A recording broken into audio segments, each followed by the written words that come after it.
Prey takes us to pretty much the middle of Voyager, episode 83 out of 168.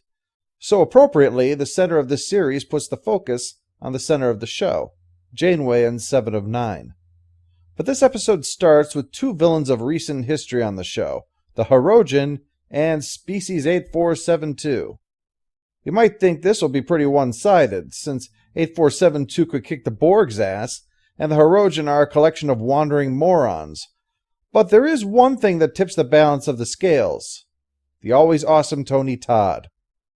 So they've driven the critter to an asteroid field where it has landed to take them on hand-to-hand, since it'll have the advantage with anything short of the Hulk there.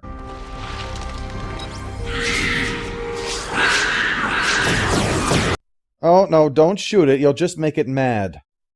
Actually, amazingly, it goes down. But I suppose, it makes sense. The Borg plan is to assimilate their target, and the Hirogen plan is to kill it faster than a message supporting Hong Kong protests. After the titles, 7 is reading a list of remarks made for the Doctor years ago to help him be less of an unfeeling ass while he's taking care of sick people. Please hand me the hypospray. Of course, Doctor. Immediately. Thank you. Looks at instrument. No, don't read that part. Only the dialogue. Excuse me, nurse. This is the wrong hypospray. She can use the practice. Right now, I'm not sure she can get past that I am not a robot checkbox.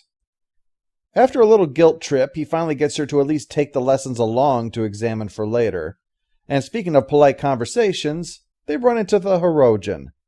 They had run into them previously with less than positive results, though 7 giving electric shocks to the first one they met did not help their mood.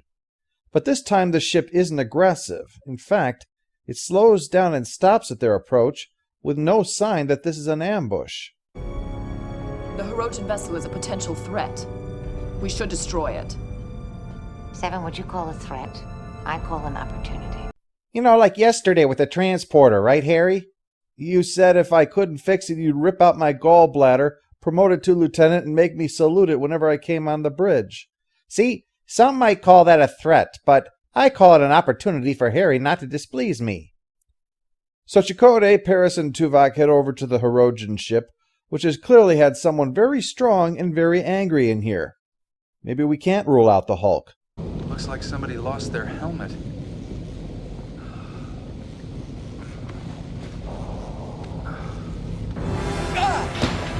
I think we've just discovered the design flaw in that helmet. They find the survivor in the back room, seriously injured, so they bring him back to Voyager, where Chakotay gives the brim size for this planet of hats, that they are all about the hunt. Minus the beer, I guess. With all the new info, Janeway uses this as an object lesson for 7, mostly, I told you so. Unaware of what's outside, though. Up, heading for the ship's marker. Hope it's not like the last time when that teenager got out there, rearranged all the letters so that it said, over gay. Inside, the Hirogen has woken up and objects to being confined, and treated, and just Voyager in general, I think. Janeway finally gets him to fill in on what happened.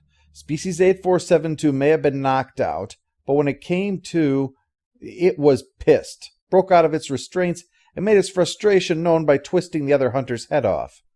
The Hirogen wants to resume the hunt, but Janeway insists on treating him first, in the hopes that this can be the start of a diplomatic overture. But Chakotay says it's pointless. Any other species is just game to them, existing to be hunted for sport, like the way Mark Cuban views his neighbors. The conversation is halted by a series of alerts that would be easily explained if it had just been one, but continuing to happen starts to make some concerned, like, oh, the fence is down around the T-Rex pen. Oh, and now the fence between here and the dino area. And now no one is answering in the lobby. Weird. So many glitches today. I can't help but wonder if there's a pattern here. They arrive to find the Jeffries tube torn open into space. It's a dense mixture of DNA and polyfluidic compounds. It's either an alien or Brannon has been tugging one off down here again. Once they figure out what they're dealing with, everyone suitably panics.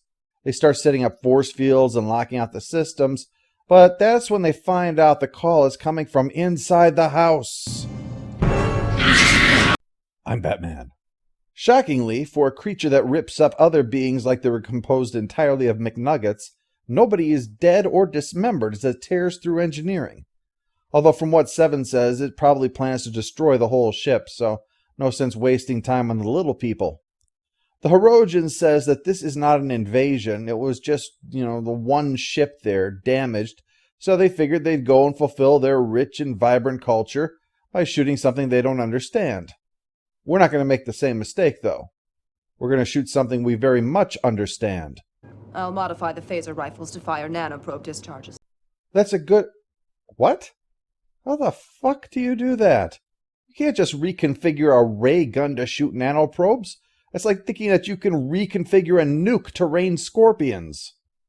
Janeway wants to have the weapons ready to incapacitate rather than to kill, but Seven thinks that is a waste of precious time while dealing with a mortal threat. Further complicating things are 6 Hirogen ships coming this way, and an ultimatum. If Janeway wants her peace, she's going to have to let the hunt continue. But if she wants to stop it, then the ships will turn on Voyager and destroy it, so that seems like kind of a bad plan. So Janeway puts her first officer in charge of that guy. Guess you pissed her off for this assignment, Chocolate Day. He brings Tom along because, as established, Tom is a commando, as well as an ace pilot, medic, designer of engines, historian, programmer. He basically makes Leonardo look like a narrow specialist. The two will be wearing the first contact suits. 8472 has taken out most of the environmental controls, on this deck anyway, including the gravity, but the Hirogen already has his suit. I once tracked a silicon-based life form through the Neutronian mantle of a collapsed star. I once tracked a mouse through Jeffrey's Tube 32. And on top of all of his other jobs, Tom Paris is also a cat. Oh, and yeah, you walked right through the neutron mantle, sure. That's Space Hunter for, I once caught a fish this big. Anyway, Seven and Tuvok are coming from the other direction, and so it's the Elmer Fudd moment for all of them. Ooh. After a bit of chest thumping between Chakotay and the Hirogen, Seven admits to Tuvok her agitation over the invader, since they're the only ones to ever pose a threat to the Borg. Right now it doesn't look so good, though, all curled up hovering there in the air. We could just be trying to lure them in for more head unscrewing. I'd be careful there. You don't want to have to tell the sacred tale of the man whose head was removed and shoved up his own rectum, do you, Chakotay? The Hirogen doesn't care one way or the other. He just wants to finish the monster off, and he isn't above beating up the other two if he has to do it. But Tuvok stuns him into unconsciousness after only a few shots, and 8472 is pretty resilient. He's probably just irritated that his nap was disturbed. But still, things are bad. Mr. Neelix, I must ask you to exchange your spatula for a phaser rifle. Sure. We have 2 intruders on board and 6 Hirogen vessels on the way. I need additional security personnel. But things are never that bad. Really, Tuvok? You want to send in Neelix, someone who once wandered off, got mugged, and in the process lost his lungs. Not his keys, his internal organs. Like those people you hear about waking up without their kidneys, except this actually happened to him. He's an urban legend in his own lifetime. And you want to arm him with a military-grade weapon? No, no, no, no. That's the reason why red flag laws exist in the first place. Neelix. What they did to persuade people was put up big posters of him with an AK in one hand and an egg whisk in the other, and they signed those into laws like crazy, saying, I'm persuaded. What else can I sign in order to ensure he never enters a kitchen again? Anyway, while doing this ill-advised thing, Tuvok gets a mental connection to the intruder. But while they're talking, Chakotay explains to Janeway that they're basically turning the hallway down there into a brig for, steroid Grimace here. It's wounded, and the doctor has no idea how to treat it. What with its bioelectric field and, the fact it comes from another universe. Speaking of which, it had been trying to access the deflector control, so it wants to go home. Tuvok explains that it got left behind after the war, it's unable to return home, and it's all done with fighting. It just wants to get back and, do whatever the hell they do over there.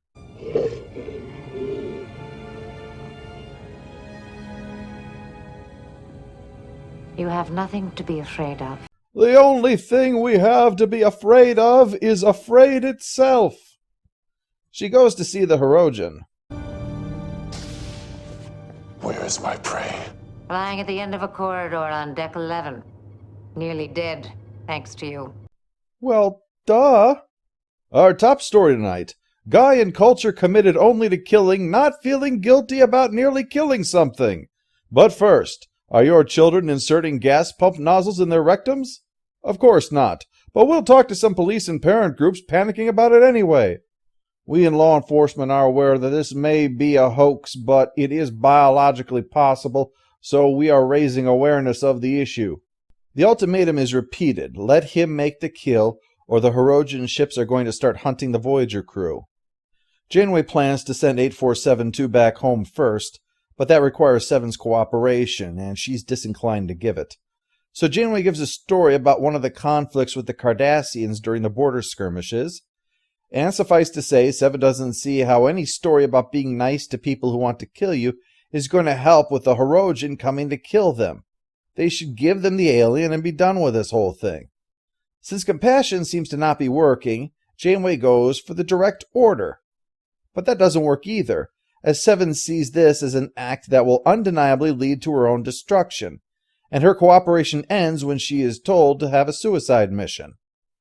Janeway is outraged over this. After taking Seven in and teaching her about personal autonomy and respecting her as a human being, damn it, you go back to your nest in the cargo bay and think about why you should obey my commands. The Hirogen have arrived and are beating up Voyager, but Janeway refuses to hand over the alien, only the hunter. 8472 is recovering rapidly, though. Maybe too rapidly. They might decide to start ripping things open from the inside while the Hirogen are trying from the outside. Janeway tells Seven to bring nanoprobes to the doctor to knock it out, for all the good it's going to do once they're dead, since the ship's been crippled, with all the fighting and the horrible odds and the hey, it hurts me. In the confusion, the sickbay force field goes down, allowing the hunter to escape, retrieve a weapon, and head down to finish the job, where only Seven could possibly stop him. I mean, yeah, the doctor's there, but he's unarmed, so what's he going to do? The Hirogen are immune to our sedatives. No off-button hyperspray to save you this time. And it's moot anyway. The shield is disrupted, and 8472 jumps the Hirogen. So Seven activates the transporter to beam both of them off this ship and onto one of the attackers. This ends both problems, but Janeway is not happy with her solution, and later on shows up to announce that she is getting a serious paddling over this. The two lock horns one last time, and the end. The post-episode follow-up. Stupid Neelix's moment is by proxy. The decision to have him back up security. I would feel more comfortable at the sight of a machine gun-equipped tricycle with a bear on it. Final score for Prey is 7 out of 10.